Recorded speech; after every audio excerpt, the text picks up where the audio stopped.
Hello, ladies and gentlemen. Welcome to Men's Chapter House. Today we're going to hop into some no-gi rolls.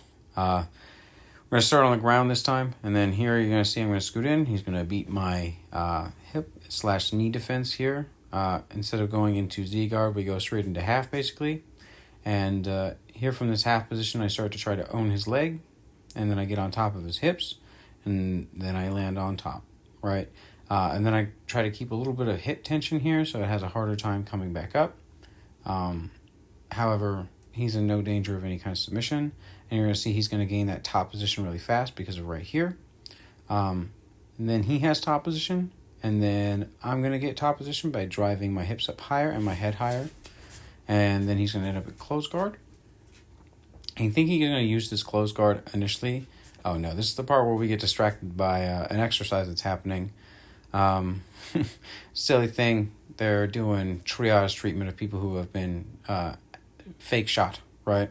And then the person who was fake shot has a tourniquet on them, decides to stand up and lead the team and clearing the room like a point exercise. The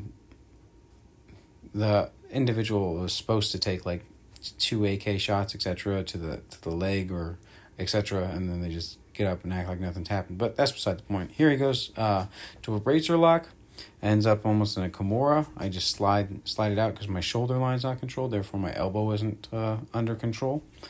And here he's going to use this position to try to take the back, and I'm just going to sink a little lower. When I sink low and I start to like turn and give him this arm, I almost give him an arm bar by putting it basically into his armpit, which was silly of me, but you know, everyone thinks they're clever in the time. And here he starts to loop his leg over, so I'm just going to feed both his legs back over the other side of me, so that way he has nothing to stop me from rotating, freeing my shoulder line again. There I'm going to clear my shoulder line back to the floor. I'm not basically preventing him from getting any kind of control there, because he's still going to be able to pin me, but I'm preventing him from gaining isolation of it to be able to torque or change the direction of it. Here I'm going to give him another arm bar. When that arm is extended out, I'm just going to do the hitchhiker style, and I'm going to stop about halfway, and he's going to try to darce me. And then from this darce position, I'm just going to basically make myself wide. It's going to be very hard for him to finish when you start to become wide. However, he has that top position, so if someone has top position on you and they have that kind of lock, you should be very careful. Here, when he did the sit back, he made his hips too far away, which gave me the ability to basically beat his hips when he tried to bring his hips back, if that makes sense.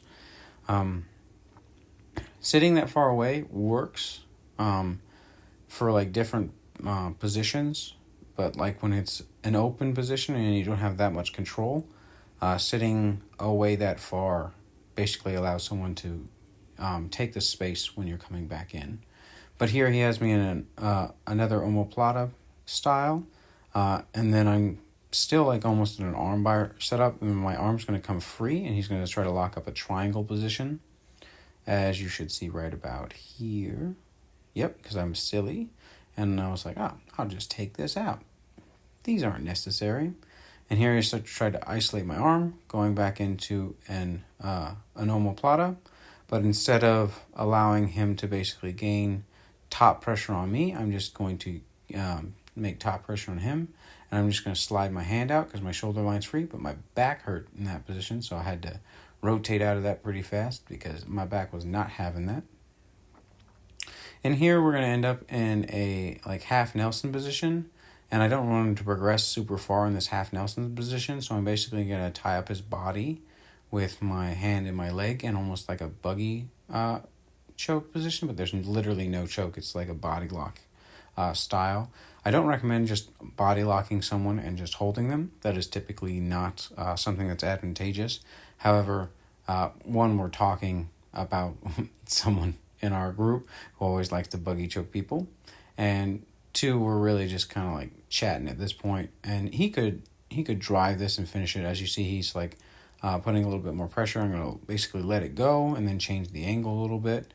And he takes off the pressure, so I just put it right back on.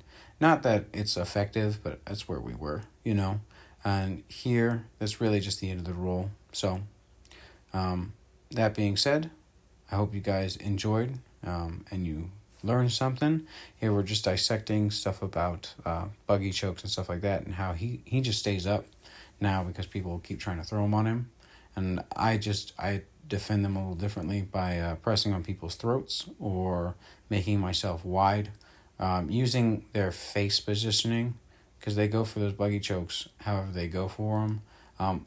Obviously, there's a difference when you're like super lanky and stuff like that, but anytime that you can keep people from being able to lock that position up super easy, make yourself wide, press on their face, start to sit up, you'll be able to prevent almost every buggy choke someone tries to throw on you. That being said, I hope you learned something, and have a good one, and I'll see you guys on the next one. All right, guys, bye-bye.